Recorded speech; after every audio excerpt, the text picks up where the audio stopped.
comment dégager? Dis avec moi, dégager les démons résistants. Comment dégager les démons résistants? On lit ensemble dans Matthieu chapitre 17, Matthieu chapitre 17, verset 14 et on va lire jusqu'au verset 21. Il y a des gens ici, il y a des situations, c'est bloqué. Des personnes ici, c'est comme si tu n'y arrives pas et en fait ça ne bouge pas. Tu te dis pourquoi je n'y arrive pas? Pourquoi c'est bloqué dans ma vie? Aujourd'hui, tu vas dégager les démons résistants de ta vie au nom de Jésus. Il n'y a aucune montagne qui puisse résister à la puissance, à l'autorité du nom de Jésus. Matthieu 17, 14 à 21. Lorsqu'ils furent arrivés près de la foule, un homme vint se jeter à genoux devant Jésus et dit: Seigneur, aie pitié de mon fils qui est épileptique et qui souffre cruellement. Il tombe dans le feu ou dans l'eau. Je l'ai amené à tes disciples, mais ils n'ont pas pu le guérir. Des fois, il y a des personnes, ta situation, elle semble, être dans le naturel.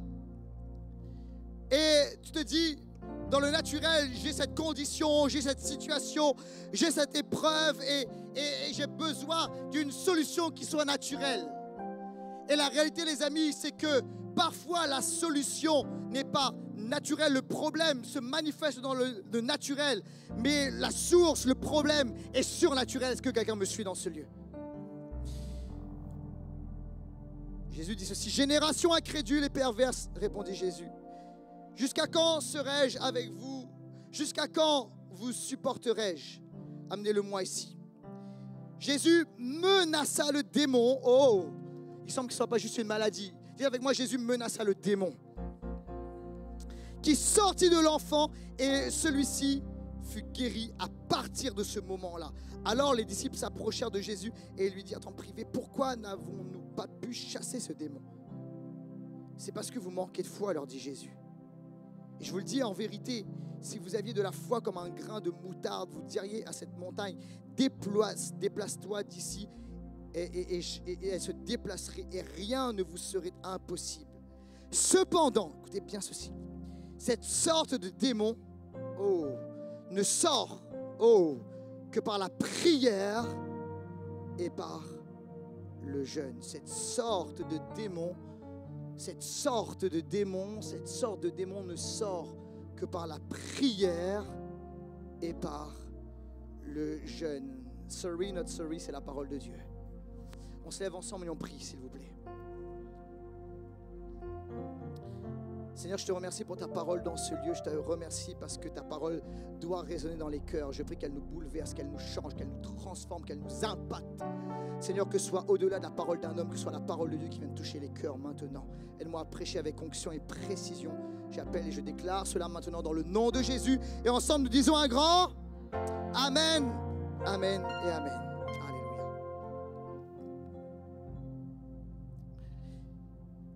Kaiser Soze dans Usual Suspect. Est-ce que quelqu'un connaît le film?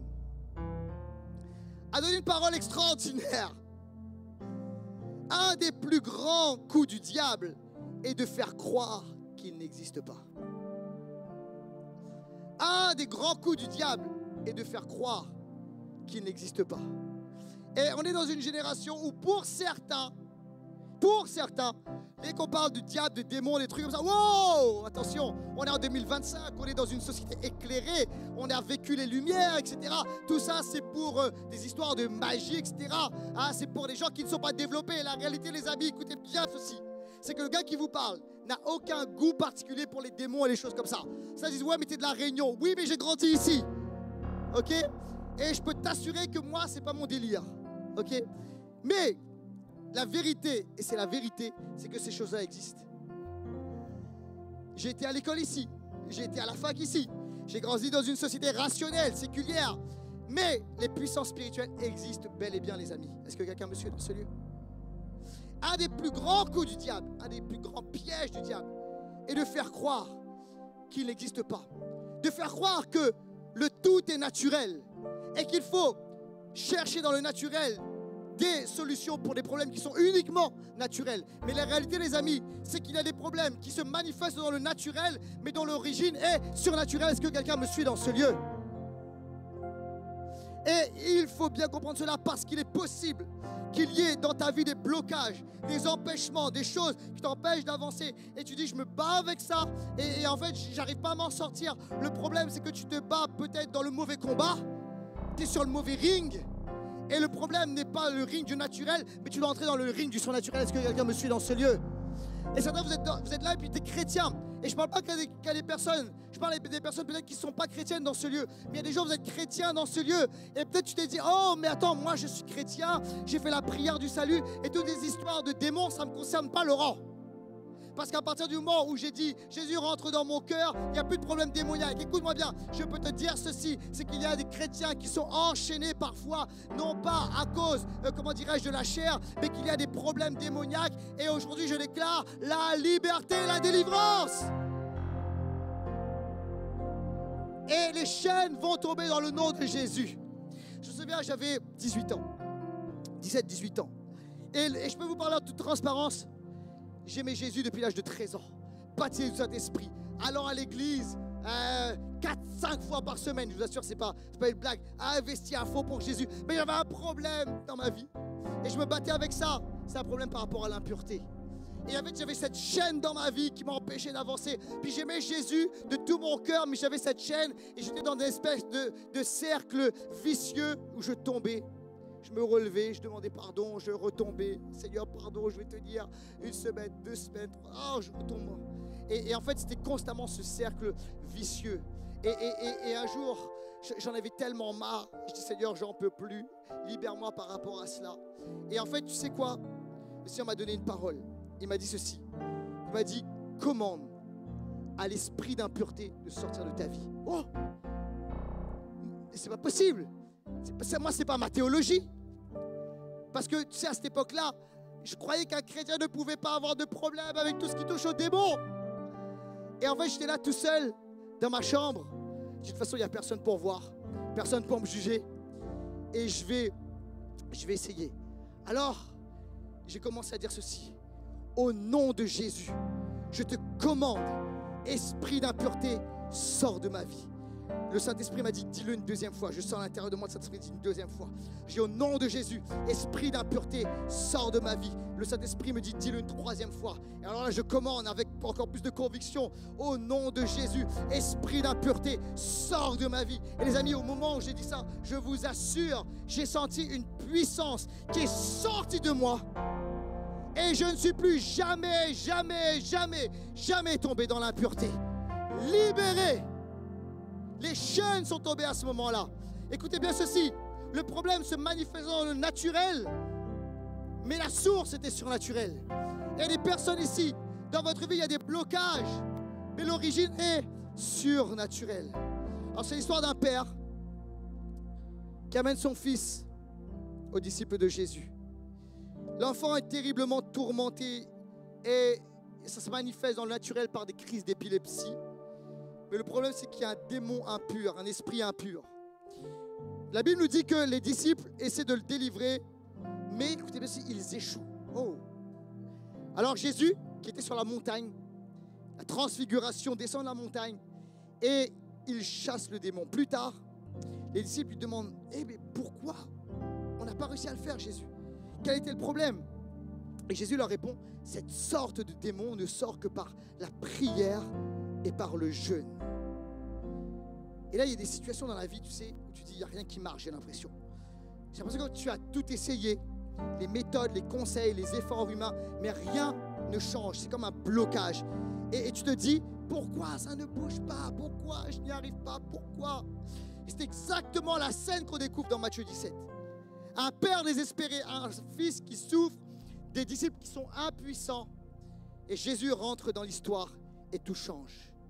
Il voit la puissance des hommes, il voit la détresse du Père, il voit cet enfant dans le tourment et il prononce une parole où il délivre cet homme, où il délivre cet enfant, mais il finit en disant, cette sorte de démon ne sort que par le jeûne et par la prière. Autrement dit, certaines batailles ne se gagnent pas à la surface, mais dans le spirituel. Certaines batailles ne se gagnent pas dans la surface, mais dans le spirituel. Ça va apparaître à l'écran. Quand j'étudie le texte, je dis cette sorte. Cette sorte. En grec, le mot c'est génos. Cette sorte. Ça a donné, ça peut être traduit par plusieurs mots. Ça veut dire cette espèce, cette catégorie, cette nature, même cette race. Et Jésus dit cette catégorie, cette race, cette espèce, cette nature de démon, ça ne sort pas facilement. Oh. Ça ne sort que par le jeûne et par la prière. Ok, il y a des situations là, spirituelles, ça ne sort pas facilement. Quelqu'un est avec moi dans ce lieu? Ok. Jésus parle ici, il parle d'une catégorie, d'une espèce, écoutez bien, de puissance démoniaque, d'esprit impur. Certains, je sais, wow, tu découvres tout ça, on parle de démons dans ce lieu. Oui, je t'amène même un peu plus loin, c'est qu'il y a même des catégories. Vous êtes là ou pas? C'est comme dans l'armée, ok? Il y a des niveaux, ok? Et Jésus dit, il y a des catégories, il y a une certaine espèce particulièrement résistante. C'est pourquoi je dis, écoute bien ceci, comment dégager les démons les plus résistants, ok? Cela suggère qu'il existe différents niveaux de puissance ou de ténacité dans le monde spirituel. Quelqu'un est avec moi ou pas? Je n'ai pas le temps, mais lisez Éphésiens 6, chapitre 12. Et en fait, il y a des puissances spirituelles qui sont plus résistantes que d'autres. Et les personnes ici, vous êtes chrétiens, tu dis, je suis venu en imposition des mains, et en fait, c'est pas parti. Comment ça se fait? Écoute-moi bien, il y a des puissances spirituelles plus résistantes que d'autres.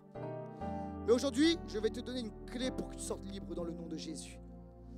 Premièrement, on rentre dans le message directement. Premièrement, le Léviathan. L'esprit derrière l'orgueil. Jésus a dit, il y a des puissances, il y a des esprits, il y a des démons plus résistants, des catégories. Et il y a une catégorie de puissance d'esprit que la Bible appelle le Léviathan, d'accord? C'est une puissance spirituelle très résistante. Et Job nous en parle et il décrit un monstre terrifiant, ok? Un monstre marin. C'est une image spirituelle d'une force d'orgueil écrasante. Et voyez-vous, il y a des puissances dans cette catégorie-là. Ça résiste, ok? Il y a plein d'orgueil, plein de fierté. Et en fait, ils ne veulent pas lâcher leur proie. Est-ce que vous êtes avec moi ou pas? Ok? Et la réalité, c'est que la Bible en parle. Job 40, 25 dit ceci. Prendras-tu le Léviathan à l'hameçon? Lui attacheras-tu la gueule avec une corde? Et en fait, Job, la Bible parle de ça parce qu'il dit, tu ne l'attraperas pas comme ça. Il est question du Léviathan, d'un crocodile. Tu ne vas pas l'attraper comme ça. Il faut plus que ça. Vous êtes avec moi ou pas, église? Ok? Et il décrit le Léviathan comme le roi de l'orgueil. Job 41, verset 26. Il regarde tout ce qui est élevé. Il est le roi de tous les fils de l'orgueil. Oh là là là là. En fait, la Bible dit ceci, c'est qu'il y a des puissances particulièrement orgueilleuses, dures, tenaces, résistantes. Ça ne lâche pas. Vous êtes là ou pas? Ok? Et en fait, lorsque tu es pris avec cela, écoute-moi bien, c'est pas juste une petite prière rapide. Non, non, non. Il va falloir une autre dimension spirituelle. Est-ce que quelqu'un me suit dans ce lieu? Ok? Et c'est le symbole du cœur qui a été endurci, fermé, inflexible devant Dieu à cause d'une puissance spirituelle. C'est un esprit d'orgueil que la Bible appelle le Léviathan, une force spirituelle dangereuse. Et en fait, la Bible, si tu lis tout le passage, ça nous dit que c'est sous les eaux. Tu vois, c'est-à-dire que c'est caché. En fait, ça, tu ne le vois pas extérieurement. Le problème, c'est que si tu regardes extérieurement, tu vas voir que dans le naturel, mais de façon surnaturelle, dans l'invisible, il y a une puissance qui va bloquer les choses. Et le Léviathan va bloquer des bénédictions dans ta vie. Ça va bloquer la faveur de Dieu dans ta vie. Ça va bloquer les grâces de Dieu dans ta vie. Il y a des personnes, vous êtes comme bloqués, vous êtes comme asphyxiés, vous avez du mal à avancer à cause de cette puissance d'orgueil qui est à l'intérieur. À cause de cette puissance résistante qui est à l'intérieur et qui t'empêche d'avancer dans ta vie avec Dieu, d'entrer dans les promesses de Dieu. Est-ce que quelqu'un me suit ici? Et ça résiste. Et la Bible parle de cela. Tu ne peux pas mettre un hameçon, tu ne peux pas l'attraper comme ça. Il faut autre chose. Voici 4 signes pour reconnaître si l'esprit d'orgueil est à l'œuvre dans ta vie. Ça va apparaître à l'écran. L'orgueil, et ça c'est l'esprit du Léviathan, vous empêche de prier. Quand le Léviathan, le roi de l'orgueil, est actif, la prière diminue. Ok? En fait, on commence à croire qu'on peut gérer par nous-mêmes. Ok? Et bien souvent, la diminution de la prière, c'est de croire qu'on peut faire sans Dieu. Vous êtes là ou pas? Ok? Deuxième signe, l'orgueil change notre manière de parler. L'orgueil, le cœur orgueilleux pousse à dominer par les paroles arrogantes et à rabaisser les autres. Troisièmement, l'orgueil détruit les alliances. Tu lis tout le passage, tu ne peux pas faire alliance avec le Léviathan. Il brise les alliances. Il brise les mariages. Il y a des personnes ici, il y a des mariages qui se brisent à cause de l'esprit d'orgueil. On reste campé sur nos positions. Et un esprit de dureté. Quelqu'un est dans ce lieu? Les relations, les amitiés, même l'alliance avec Dieu. Je ne bougerai pas, j'ai raison. Le cœur devient comme insensible. Quatrièmement, l'orgueil refuse de servir. L'orgueil veut être vu, l'esprit de Léviathan veut être vu, être servi, tandis que l'humilité sert dans le secret.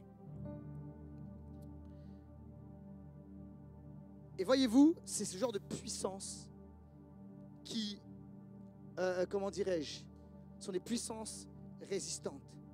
Cette catégorie, ce génos. On va aller plus loin maintenant. Est-ce que tu es avec moi, Église? Qu'est-ce qu'il faut faire, Laurent? Tu peins un tableau terrible. Il n'y a pas de solution. Je vais donner 2 solutions aujourd'hui. Ça va apparaître à l'écran. Deuxième point. Résiste plus que lui. Résiste plus que lui. Écoutez bien ceci. Les démons, les disciples avaient déjà chassé des démons avant. Ce n'était pas la première fois. Ils avaient déjà chassé des démons avant. Mais pourquoi à ce moment-là c'est plus dur? Et pourquoi est-ce qu'ils n'y arrivent pas? En fait, la Bible, pour la première fois, montre un obstacle dans la délivrance par rapport aux disciples. Très probablement, auparavant, les disciples avaient fait des délivrances. Tu sors au nom de Jésus, c'était rapide, facile. Ils allaient voir Jésus, ils disent, Seigneur, c'est extraordinaire, notre nom. Oh, comment dirais-je? Oh, en ton nom, les démons partent. Et Jésus leur dit, bravo les gars, mais n'oubliez pas, vous devez vous réjouir de ce que votre nom est inscrit dans le livre de vie. Ok? Et ils trouvaient ça super, c'est génial. Et en fait, pour la première fois, il y a une puissance de résistance. Et Jésus va leur dire ceci. Jésus, vous savez, il est plein d'amour, plein de grâce, mais il est aussi plein de vérité. Et il leur dit ceci, hé les gars, c'est à cause de votre manque de foi. Ah, à cause de votre manque de foi. Et il leur dit en fait, les gars, vous avez lâché trop tôt. Parce que c'est des puissances qui résistent, mais vous devez résister plus que ces puissances. Quelqu'un dit amen à cela. Et en fait, tu dois augmenter ta foi. Tu dois entrer dans une confiance totale, dépendante et résistante dans le nom de Jésus-Christ. Parce que la foi n'est pas une méthode. La foi, c'est de croire qu'en Dieu, ça va lâcher. Quelqu'un dit amen à cela. Et les personnes ici dans ce lieu, écoute, tu as commencé à prier et tu pries un peu. Le Seigneur te dit, résiste encore dans la prière. Continue dans la prière. Persévère dans la prière. Ne lâche pas dans la prière. Quelqu'un dit amen à ça. Et en fait, des fois, tu pries peu, tu dis pourquoi ça ne marche pas. Le Seigneur, la vraie question, c'est est-ce qu'il y a en toi une foi résistante? Et en fait, ce qui se passe là, n'oubliez pas, Jésus revient de la montagne. Il sort de la montagne de la transfiguration. Jésus est en feu. T'es là ou pas, Église? Il est rempli de l'Esprit de Dieu. Il est rempli de la gloire de Dieu. Et il arrive. C'est pourquoi avec Jésus, c'est très rapide. Pas parce que Jésus est Dieu. Oui, Jésus est Dieu. Mais parce que Jésus, à ce moment-là, s'est fait homme, rempli, saturé de la présence du Saint-Esprit. Quelqu'un a dit amen à cela. Et il a été pendant plusieurs jours dans la gloire du Père, entouré de la nuée, rempli de la présence de Dieu. Alléluia, sa foi était au top. Quelqu'un dit un bon amen à cela. Jésus n'a pas juste formulé une formule magique, une parole au nom de Jésus. Écoute-moi bien, ça sans la foi, ça ne marche pas. Quelqu'un dit amen à cela. Tu peux dire au nom de Jésus s'il y a là. Écoute-moi bien, même, je vais aller plus loin, même avec ces puissances-là. Les personnes disent, oui, mais moi je suis chrétien, je marche avec Jésus, je suis né de nouveau. Oui, tu as l'autorité spirituelle. Mais tu dois avoir plus que ça. Tu dois avoir la puissance de la foi sur toi. Parce que l'autorité fonctionne avec la puissance. Est-ce que quelqu'un reçoit dans ce lieu? Écoute-moi bien, c'est comme si tu as l'autorité sans la puissance, c'est comme si, écoute-moi bien, tu es un chef d'armée sans armée. Tu as 0 militaire avec toi. Tu n'as pas d'armes avec toi. Tu as beau dire, je suis un chef, au nom de mon gouvernement, au nom de mon État, il n'y a personne derrière. Écoute-moi bien, personne n'aura peur. Ok? En fait, on a l'autorité, gloire à Dieu pour cela, mais avec des puissances spirituelles, certaines catégories de puissance spirituelle, il te faut l'autorité et il te faut la puissance de la foi. Quelqu'un a dit amen à cela. Donc en fait, Les disciples avaient certainement l'autorité, Jésus leur avait délégué l'autorité, mais il manquait de la puissance, de la foi. Est-ce que tu reçois cela ou pas? Jésus était rempli de puissance, de foi, il était rempli de l'Esprit de Dieu, il arrive avec autorité et puissance et dégage au nom de Jésus. Dis avec moi, dégage au nom de Jésus. Dégage au nom de Jésus. Et en fait, il y a cette dimension de foi qui persévère. Quelqu'un dit amen à cela. Et alors, il ne faut pas lâcher, il faut tenir, il faut persévérer. Tu dois être plus résistant que celui qui est résistant. Quelqu'un dit amen à cela. Mon père qui est là, pasteur Jean, lorsqu'il a donné sa vie à Jésus, il est venu à Jésus parce qu'il avait des oppressions démoniaques. Et c'était quelqu'un d'assez cartésien, en tout cas qui n'était pas du tout chrétien. Et même il allait à un mariage, vous savez quoi, il allait à la mairie, il allait à la fête, et au moment de l'église, il attendait dehors. Et aujourd'hui, c'est lui il participe à la vie de l'église, quelqu'un dirait à cela. Et il pourrait dormir dans l'église. Oh. Et il est venu à Jésus, il fallait quelque chose de sérieux. Et il avait des oppressions démoniaques. La nuit, il était étranglé, il sentait des présences démoniaques la nuit. Et en fait, il a essayé dans le naturel des solutions, mais il s'est dit, mon problème n'est pas la naturelle, il faut plus que des médecins, il faut celui qui délivre l'esprit. Et il dit, j'ai besoin de Dieu, j'ai besoin de Jésus-Christ. Et on est allé dans une église, une bonne église, mais qui ne pratiquait pas la délivrance. Et en fait, écoutez bien ceci, il y avait en lui une foi radicale, résistante, persévérante. Et en fait, pendant 2 ans, jeune chrétien, nouveau croyant, il n'a jamais eu de prière de délivrance, quoi que ce soit.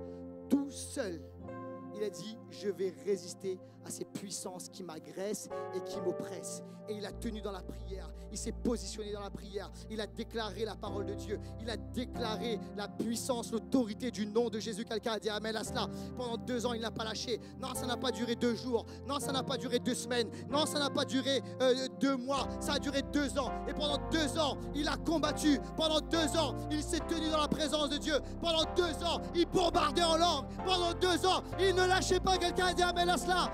Écoutez bien, les puissances ont dégagé. Donnons gloire au Seigneur. Comment?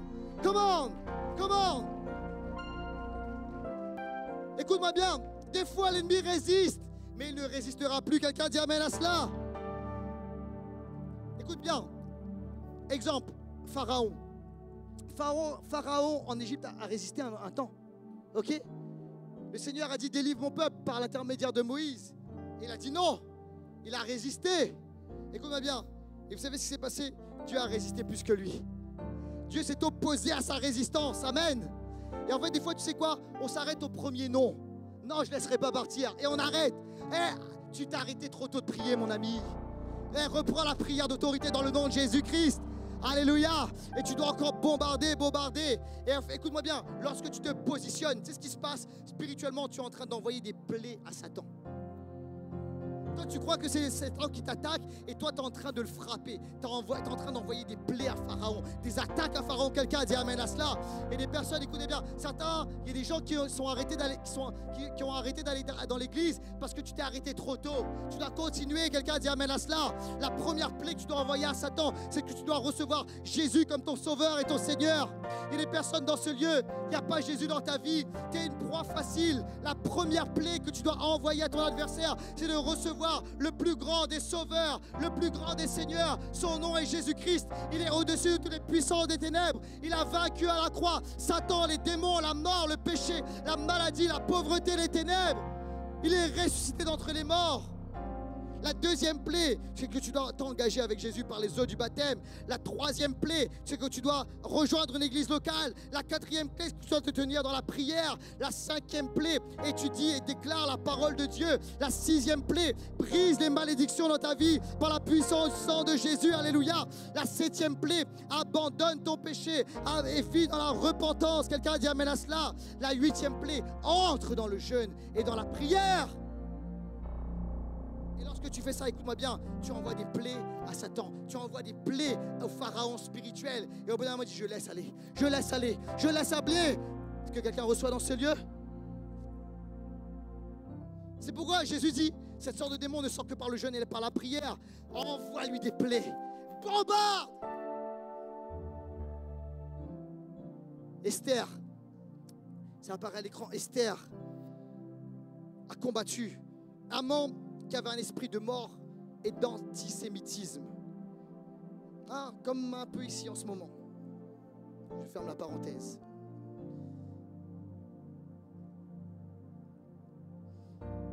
Haman résistait.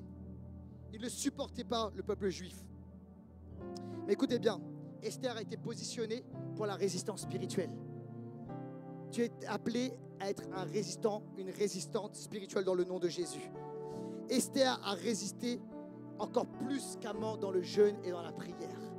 Elle a publié un jeûne dans Esther 4. Elle dit ceci à Mardoché: va, rassemble tous les Juifs, jeûnez pour moi sans manger ni boire pendant 3 jours, ni la nuit ni le jour. Écoutez bien ceci. Celui qui résistait a lâché au nom de Jésus-Christ. Alléluia. Haman est tombé, il est tombé dans son propre piège. Gloire à Dieu pour cela.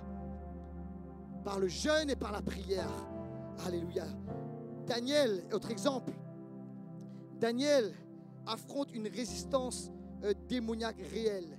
Il y a dans les cieux un combat, je vous passe tous les détails, mais il y a dans les cieux un combat entre un archange et une puissance spirituelle, le roi de Perse. Il y a une résistance. Et l'archange dit, il y a une résistance dans le ciel. Oui, c'est cela les amis, des fois il y a des puissances spirituelles. Il y a des réalités dans ta vie, ça résiste. Il y a des résistances spirituelles.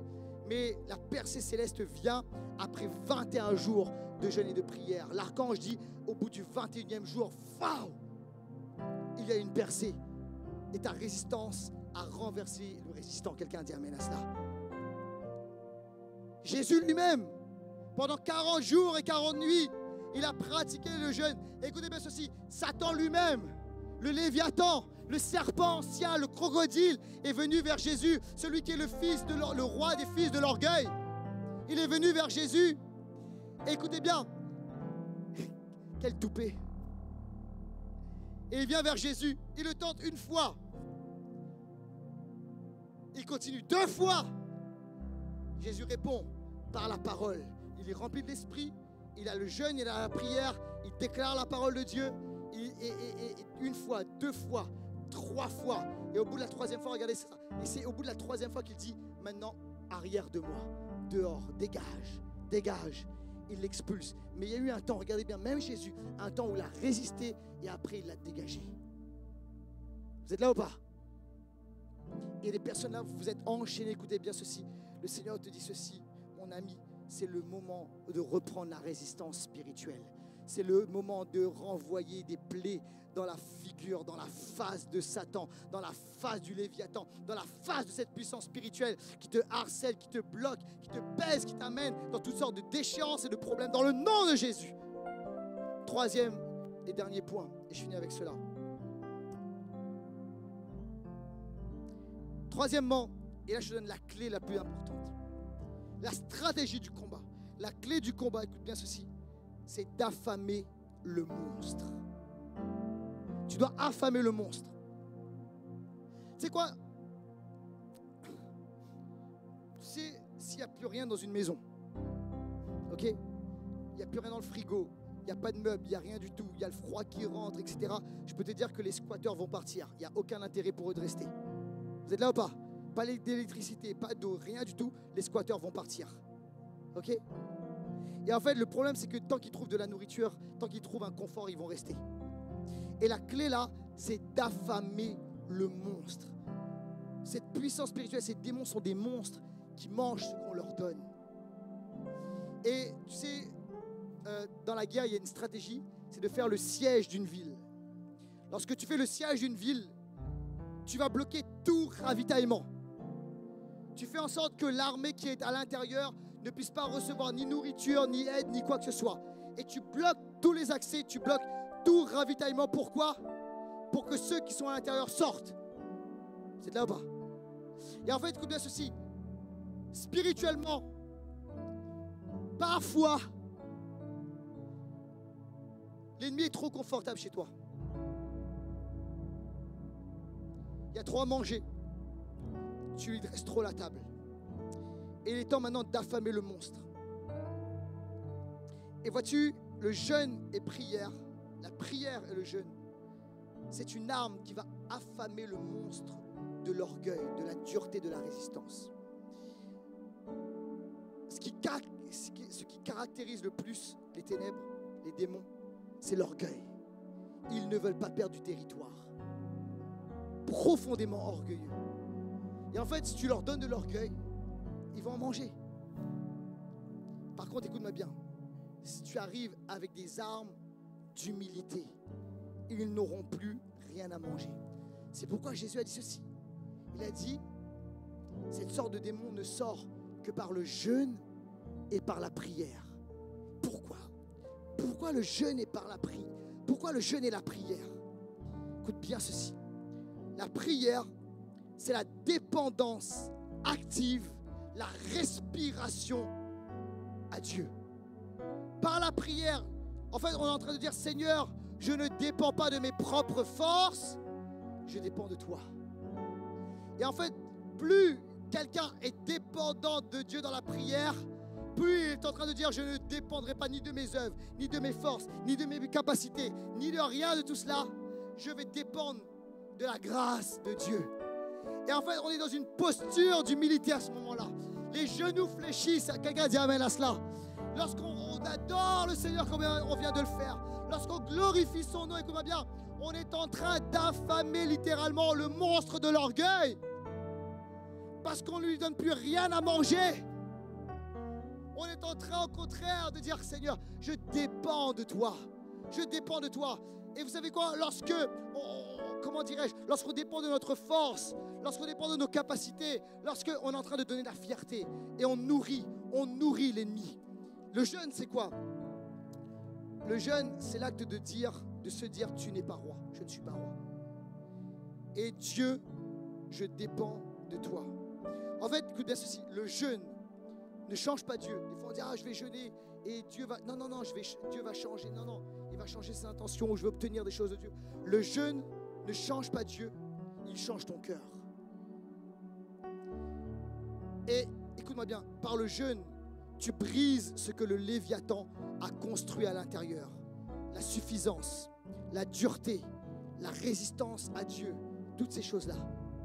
Et par le jeûne, tu es en train de te dépouiller de toutes ces réalités charnelles qui nourrissent le monstre à l'intérieur. Et la vérité, les amis, c'est que parfois il y a des chaînes qui ne tombent pas. Pas parce qu'on n'a pas crié suffisamment, rien à voir avec le son de ta voix. Pas parce qu'on n'a pas gesticulé suffisamment, rien à voir. C'est parce que par notre vie, on nourrit le monstre. Et il est bien à l'intérieur. Et maintenant, ce qu'il faut shifter, les amis, c'est que tu dois commencer avec une vie où tu vas affamer l'ennemi. Certains disent, je vais essayer par mes profs. Non, arrête ça. Je vais essayer de plus tomber. Non, arrête ça. Écoute-moi bien. Tourne-toi vers le Seigneur. Adore son nom. Glorifie, élève, magnifie le nom de Jésus. Place-toi dans le jeûne, dire Seigneur, maintenant je veux me nourrir plus. Le jeûne, c'est de quoi? C'est manger moins pour accueillir plus de la présence de Dieu. C'est entrer dans la réalité de la repentance. Écoute-moi bien, quand tu fais cela, tu es en train d'assécher les ravitaillements, les vivres de Satan, les vivres du Léviathan, les vivres de la résistance, de ces puissances qui résistent. Écoute-moi bien, encore un peu, et ces puissances vont te quitter.